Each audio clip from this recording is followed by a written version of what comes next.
जय हिंद दोस्तों, आप सभी का स्वागत है एक बार फिर से आपके अपने यूट्यूब चैनल यूनिक ज्ञान में।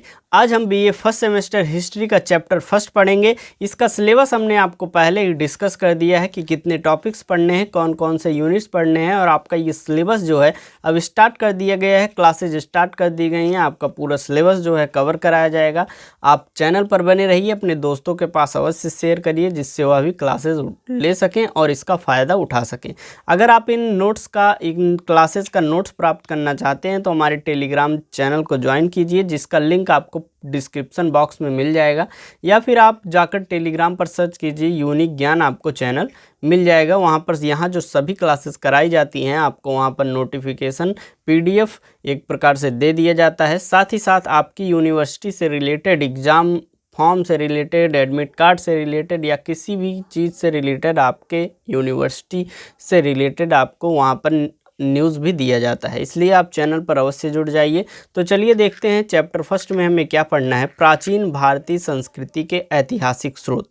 हमें जो इतिहास पढ़ने को मिलता है, अगर वो दब चुकी हैं, वो समय बीत चुका है, उस समय का कोई नहीं है, तो वो इतिहास हमें बताता कौन है, कौन से स्रोत हैं जिससे हमें ये पता चला कि सिंधु घाटी सभ्यता में क्या क्या चीज़ें थी, कैसे उसकी संस्कृति थी, कैसे उसके लोग थे और उसका कैसा एक प्रकार से व्यवहार रहना और उनकी नागरिकता एक प्रकार से कैसी थी। ये सभी चीज़ें हमें कैसे पता चली, तो इन्हीं चीज़ों के बारे में हमें इस चैप्टर में पढ़ना है कि इतिहास में जो चीज़ें हम जानते हैं, इतिहास में जो चीज़ें हम पढ़ते हैं, वह हमें कैसे पता चली, उसके स्रोत क्या हैं, ऐतिहासिक स्रोत क्या हैं। तो चलिए देखते हैं। सबसे पहले ऐतिहासिक स्रोत किसे कहा जाता है, ऐतिहासिक काल किसे कहा जाता है। इतिहासकार उस काल को ऐतिहासिक काल की संज्ञा देते हैं जिसमें लेखन कला का विकास हो चुका था तथा मानव सभ्य बन गया था। अर्थात जो इतिहासकार हैं वो ऐतिहासिक काल उसे मानते हैं जब लेखन कला का विकास हो चुका था। एक प्रकार से कुछ न कुछ वो लिखने लगे थे और वह पहचान में आने लगा था, और मानव सभ्य जब बन गया था तो उस काल को वह ऐतिहासिक काल कहते हैं।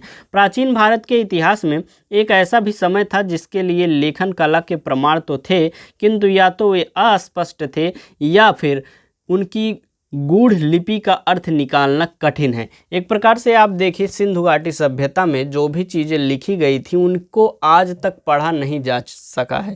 उनके जो लेख थे वह जो दीवालों पे लिखे थे या फिर किसी स्तंभ पे या गुफा में कहीं भी कुछ भी लिखा गया था, उनकी जो एक प्रकार से शैली थी वो आज तक कोई पढ़ नहीं पाया है, वो अस्पष्ट हैं। तो एक प्रकार से ऐसे भी प्रमाण मिले हैं, ऐसे भी लेखन कला मिला है। यह काल आद्य ऐतिहासिक काल कहलाता है। आगे हम देखेंगे हड़प्पा की संस्कृति में और वैदिक कालीन संस्कृति की गणना जो है वह आद्य इतिहास में की जाती है। प्राचीन संस्कृति के स्रोतों को निम्न श्रेणियों में बांटा गया है। कौन कौन सी श्रेणी? एक पुरातात्विक स्रोत और एक साहित्यिक स्रोत। ये दो प्रकार के स्रोत हैं जिससे हमें प्राचीन संस्कृति के बारे में पता चलता है। तो चलिए देखते हैं पुरातात्विक स्रोत में क्या क्या चीज़ें आती हैं और किस प्रकार से उनसे हमें इतिहास के बारे में पता चलता है।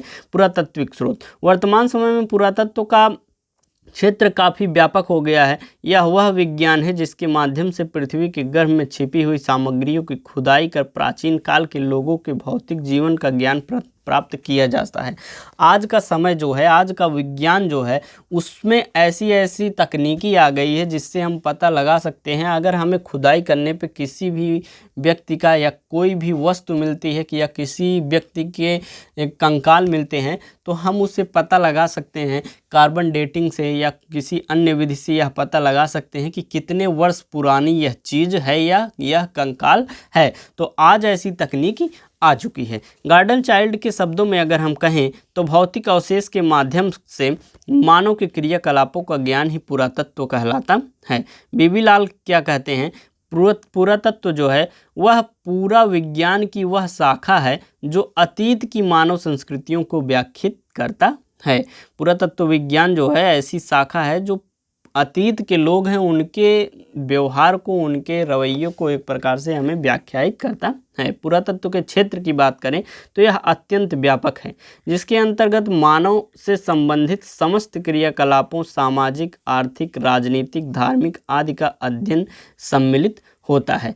साथ ही यह मानव के क्रमबद्ध सांस्कृतिक विकास को भी व्याख्यायित करने का प्रमुख साधन है। अतः पुरातत्व के अध्ययन क्षेत्र में ही हम संस्कृति की व्याख्या का प्रामाणिक आधार प्राप्त कर लेते हैं, जिससे संस्कृति परिवर्तन की व्याख्या की जा सकती है।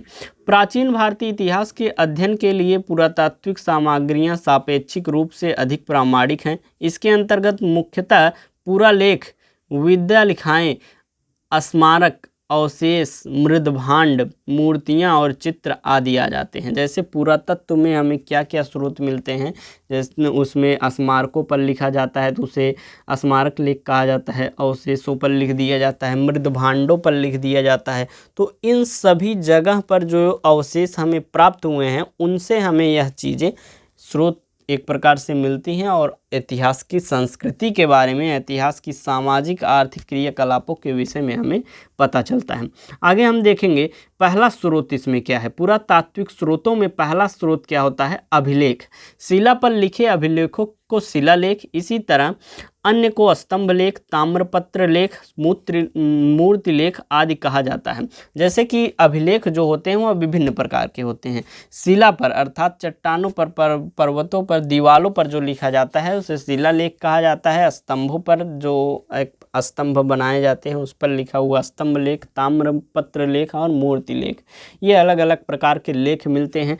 प्राचीन भारत पर प्रकाश डालने वाले अभिलेख मुख्यतः पाली, प्राकृत और संस्कृत में मिले हैं।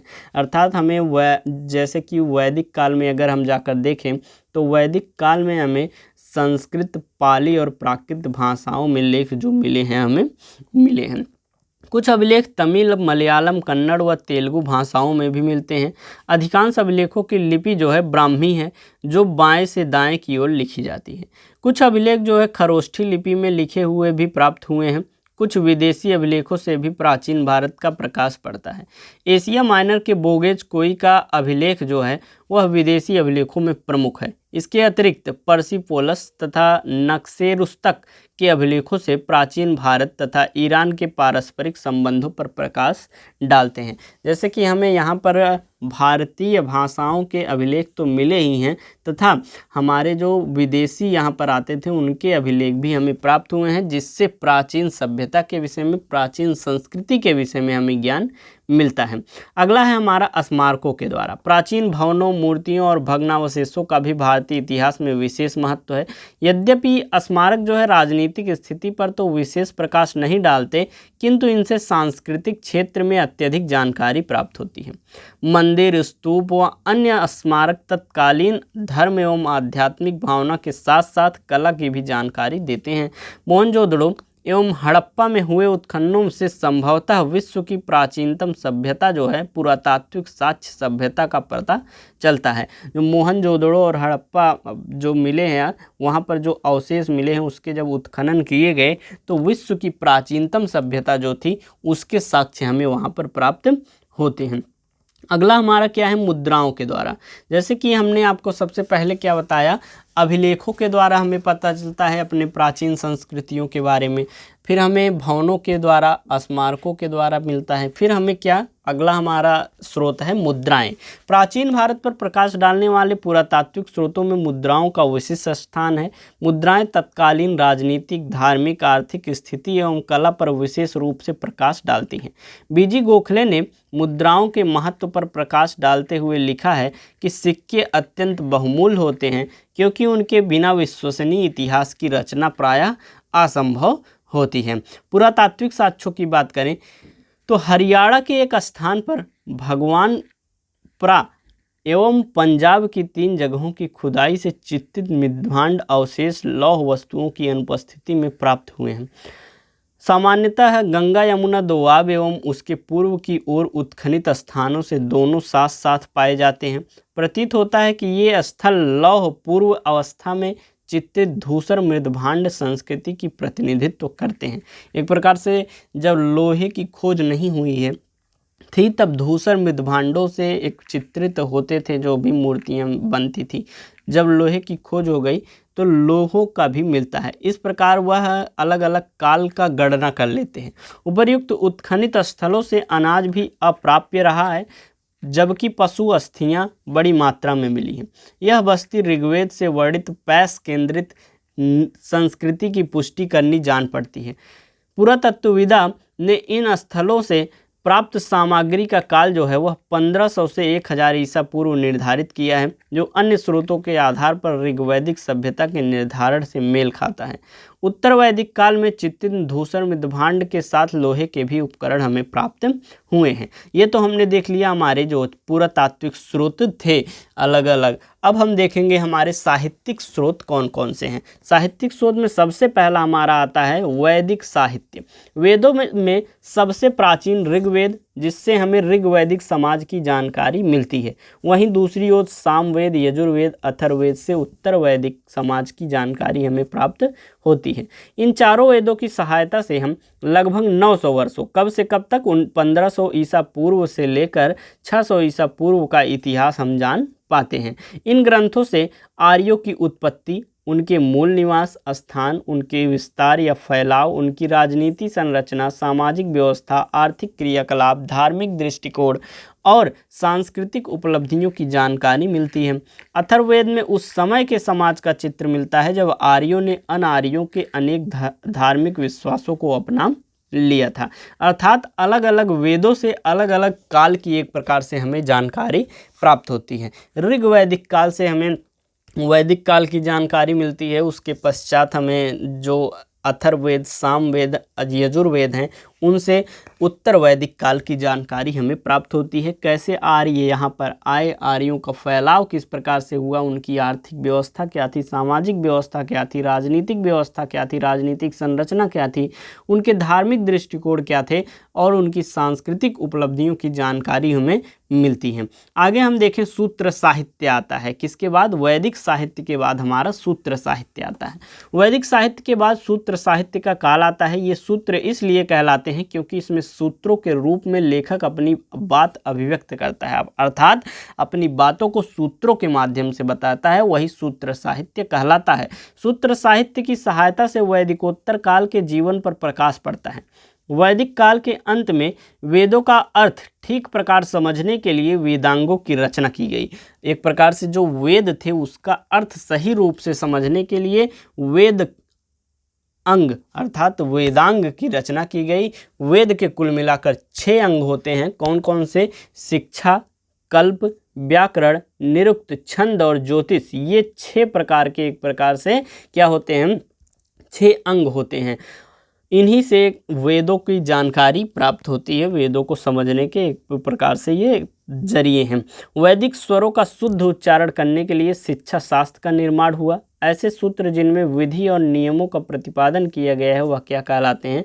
कल्पसूत्र कहलाते हैं। फिर उसके बाद आता है महाकाव्य। ब्राह्मण साहित्य के अंतर्गत महाकाव्य भी आते हैं, जिसमें रामायण और महाभारत सर्वाधिक महत्वपूर्ण हैं। मौर्योत्तर काल में रामायण की रचना महर्षि वाल्मीकि ने की थी। यद्यपि उनकी मूल कथा की रचना वाल्मीकि ने की, तथापि बाद में उसका निरंतर विस्तार होता रहा। जो रामायण है उसका विस्तार होता रहा। इनका अंतिम रूप संकलन जो है 12वीं सदी में किया गया। यद्यपि इस कथा की ऐतिहासिकता जो है वह संदिग्ध है, तथापि इस महाकाव्य ने पूरे भारतीय समाज के सामने एक आदर्श को प्रस्तुत किया और इस मूल कथा के माध्यम से भारतीय समाज और उसकी संस्कृति पर व्यापक प्रकाश डाला गया था। महाभारत जो है वह दूसरा प्रमुख महाकाव्य है, जिसकी रचना किसने की? महर्षि वेदव्यास ने की है। इसका अंतिम रूप से संकलन गुप्त काल में 400 ईसा पूर्व किया गया। यद्यपि मूल कथा ऐतिहासिक है, तथापि इसमें निरंतर विस्तार किया जाता रहता है और विभिन्न स्वतंत्र कथाओं को एक दूसरे से जोड़कर महाकाव्य का रूप दे दिया गया है। इसका प्रारंभिक नाम जो है वह जय संहिता था, जो बाद में बदलकर भारत हो गया, क्योंकि इसमें भारत वंशों की कथा थी। यही भारत जो है अंततः महाभारत बना। जो महाभारत है सबसे पहले क्या था? सबसे पहले जय संहिता था, फिर उसका नाम भारत पड़ा, उसके पश्चात उसका नाम महाभारत पड़ गया। इस प्रकार से हमें साहित्यिक स्रोत जो हैं उनसे भी हमारे प्राचीन जो काल हैं उनके संस्कृति की, उनके सभ्यता की, उनके धार्मिक बदलाव की, उनके जो सामाजिक स्थिति है, इन सभी चीज़ों की पता लगती है। तो इस प्रकार से हमने क्या देख लिया? प्राचीन भारतीय संस्कृति के ऐतिहासिक स्रोतों को देख लिया, नेक्स्ट चैप्टर में हम पढ़ेंगे, जो हमारा अगला चैप्टर है उसमें सिंधु घाटी सभ्यता के बारे में पढ़ेंगे। चैनल पर बने रहिए, अपने दोस्तों के पास शेयर कीजिए, टेलीग्राम चैनल ज्वाइन कीजिए, वहाँ पर आपको नोट्स प्राप्त हो जाएंगे जिससे आप जो है रिवीजन कर सकेंगे या फिर अपना हैंड रिटन नोट्स बना सकेंगे। धन्यवाद, मिलते हैं अगले वीडियो में।